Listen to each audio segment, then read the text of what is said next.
class. Today, we're going to be looking at chapter 1 of Interpersonal Communications. And I love interpersonal communications. It's one of my favorite classes to teach. And I hope once we get through all this that you feel the same way. So let's dive into this. Why do we communicate? There are a number of reasons that we communicate. But communication is all about sharing ideas, sharing what we think, what we feel, and building connections. So these are some of the main categories of the things we get from communication.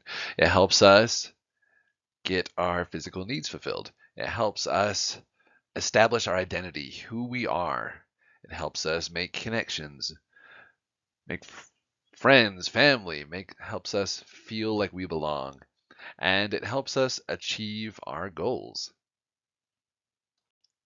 Because if we don't share our thoughts, our feelings, how can we get others involved in what we're trying to do and what we're trying to achieve?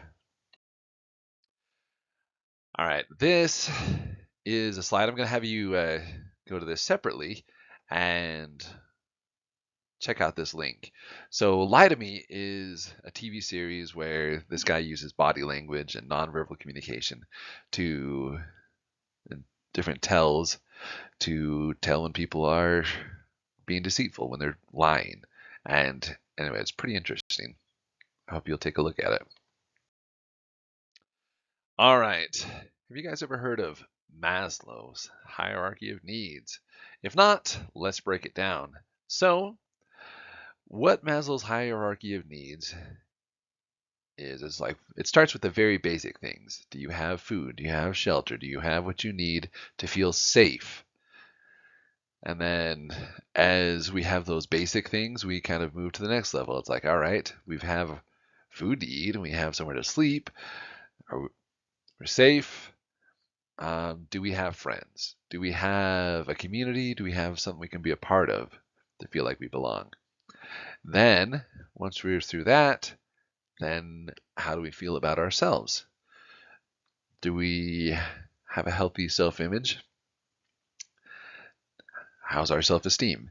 And then, if we've got all that lined up in order, working for us, then we can achieve self-actualization, which is this way of looking back and kind of some insights into yourself. But if we knock out a lower part of the pyramid, it kind of all collapses back down until we establish those foundational things so we can move up the pyramid.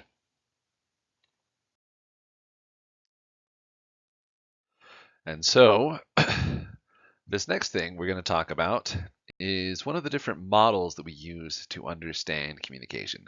In this class, we will use a number of different models to help us figure out or help us interpret and understand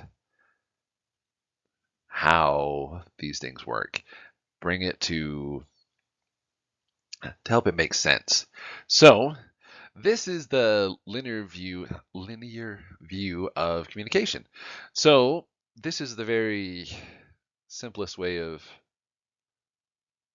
understanding how we send a message. So there's a person, they've got a message, and they send it to a person and they get it. It's kind of a one-way trip. There might be interference, background noise, things getting in the way, but that's pretty simple. But that's kind of just like when you mail a letter. It's like a one-way trip. Just it goes there. You can't hear what the person says when they get the letter, not unless they write you back, which is the next kind of model we're going to talk about. The transactional view, the transactional model of communication is more of an accurate model that describes communication to me.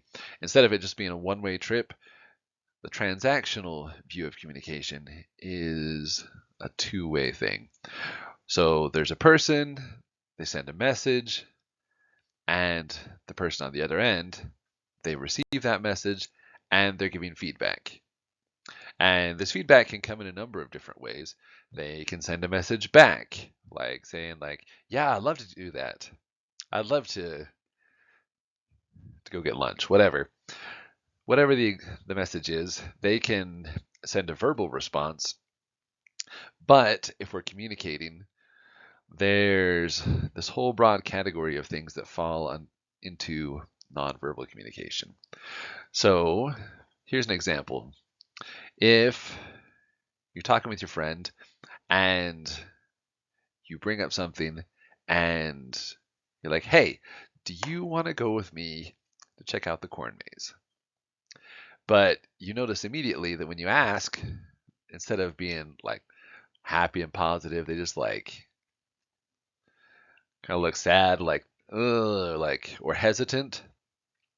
That is a message in and of itself. They're giving you feedback. They're sending you a message through their nonverbals as to what they're thinking, what they're feeling, and whether and how they might not be as enthusiastic about the corn maze as you are. Okay, so let's look at the different parts and pieces of this. So in the transactional view process of communication, as this slide says, we've got the two different parts. We've got the communicators, and then across the middle, we have those arrows, and then the messages are going back and forth. And what we have on the outside kind of are these different sources of noise, these different ways of interfering with successful communication. Now, if the noise gets too loud, it's hard for the messages to get through. Or if one of the communicators isn't focused on the conversation, isn't focused on the messages, they might miss them. And with communication, it's far too easy to miss important information, to miss key aspects of a conversation, and to miss the messages that the other person's sending to you. That's why, well, later on in this class, we will talk about listening, we'll talk about nonverbal communication, and we'll talk about all these different components to help you be a successful communicator, to help you grab the other person's attention and keep it. All right. Let's talk about some communication principles. All right, communication. There's messages we intentionally send, and there are the messages that kind of slip out, whether we want them to or not. And once we send a message, we can't undo. It's a one-way. Once a message is sent, it is sent. And it is impossible not to send a message of some kind. Even by ignoring someone, we are sending the message that we don't want to talk to them. And us being humans, we can't exactly repeat a communication. It just never works out like exactly the same. It's always a little bit different, whether it's the sender or the receiver. They're never exactly this. It's never exactly the same.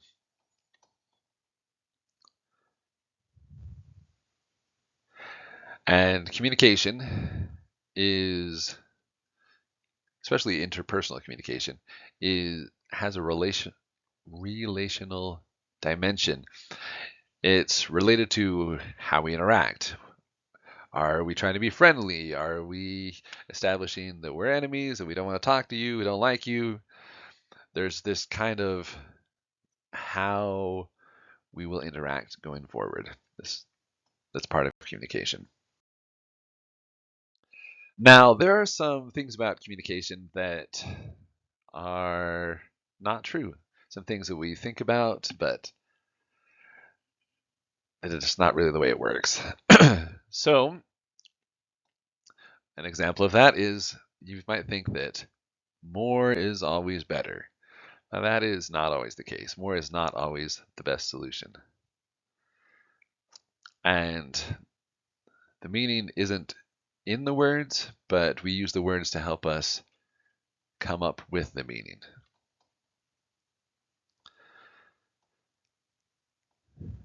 And when we're communicating, it doesn't always involve a shared understanding. Sometimes we're trying to bring them around to our point of view, but it doesn't mean that we have to start agreeing.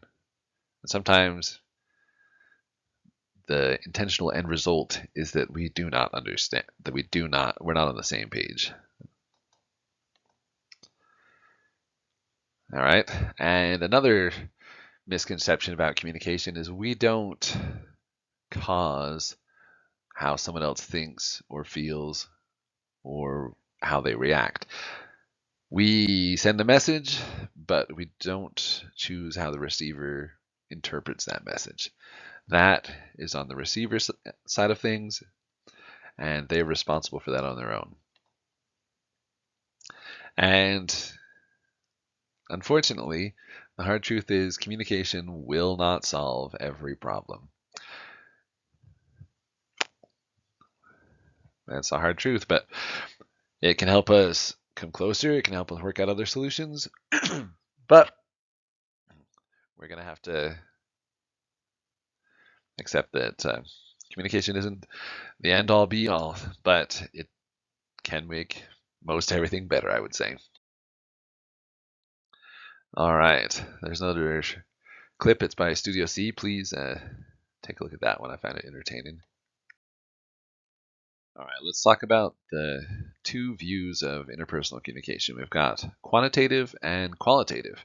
So if we were talking about a research study or a survey of some kind, we would talk about quantitative as being the numbers. It's like we surveyed 10,000 people and 9,000 of them gave this response.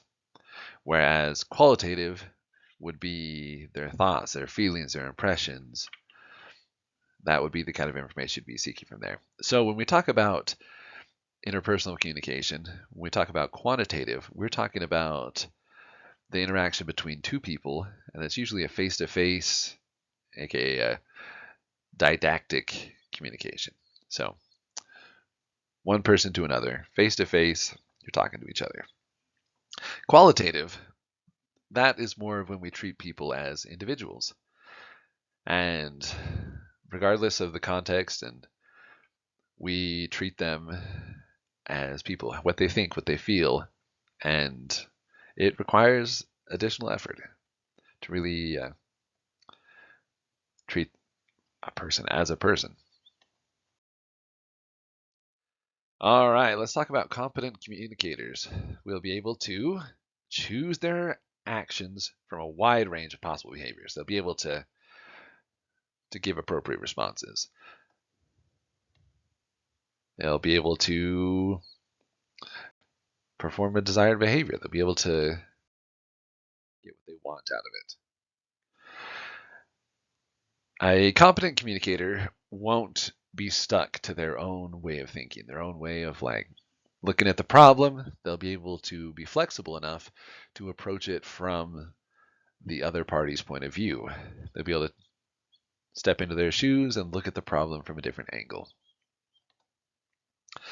They will be empathetic to the other party, and they will monitor themselves. They will be aware of what they're thinking, what they're feeling, and how they're handling the situation. And a competent communicator will be committed to fulfilling their objectives, to getting what they want out of an interaction.